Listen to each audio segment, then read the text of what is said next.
নমস্কার বন্ধুরা, medicine in চ্যানেলে জানাই আপনাদেরকে স্বাগতম। বন্ধুরা, আজ হিমালয়া সেপ্টিলিন ট্যাবলেট এবং সিরাপের কাজ এবং পার্শ্ব প্রতিক্রিয়া নিয়ে বিস্তারিত আলোচনা করব। তাই ভিডিওটি শেষ অবধি অবশ্যই দেখবেন এবং চ্যানেলে নতুন হয়ে থাকলে চ্যানেলটিকে সাবস্ক্রাইব করে নেবেন, যাতে ওষুধ সম্পর্কে সঠিক তথ্য সবার আগে আপনারা পেয়ে যান। হিমালয়া সেপ্টিলিন ট্যাবলেট এবং সিরাপ এটি তৈরি করেছে Himalaya wellness company limited.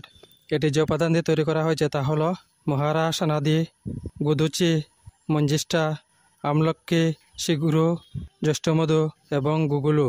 সেপ্টিলিন tablet এবং সিরাপ ইমিউন সিস্টেমকে শক্তিশালী করে সংক্রমণের বিরুদ্ধে প্রতিরোধ করার ক্ষমতা বাড়ায়।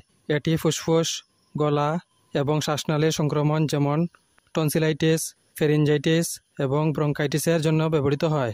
এই ওষুধ সেবন করার নিয়ম হচ্ছে, প্রাপ্তবয়স্কদের ট্যাবলেট সেবন করার নিয়ম হচ্ছে একটি ট্যাবলেট করে সকালে এবং রাত্রে খাওয়ার পর খেতে হবে। এছাড়া রোগীর সমস্যার উপর ভিত্তি করে ডোজের পরিবর্তন করে থাকেন চিকিৎসক। এবং সিরাপ সেবন করার নিয়ম হচ্ছে 2 থেকে 6 বছরের শিশুরা 1 চামচ অথবা 5 ml করে 3 বেলা খাওয়ার পর খেতে হবে এবং প্রাপ্তবয়স্করা 2 চামচ অথবা 10 ml করে 3 বেলা খাওয়ার পর খেতে হবে। এছাড়া রোগীর সমস্যার উপর ভিত্তি করে ডোজের পরিবর্তন করে থাকেন চিকিৎসক। বন্ধুরা, ভিডিও ভালো লেগে থাকলে লাইক, কমেন্ট, শেয়ার অবশ্যই করবেন। ধন্যবাদ।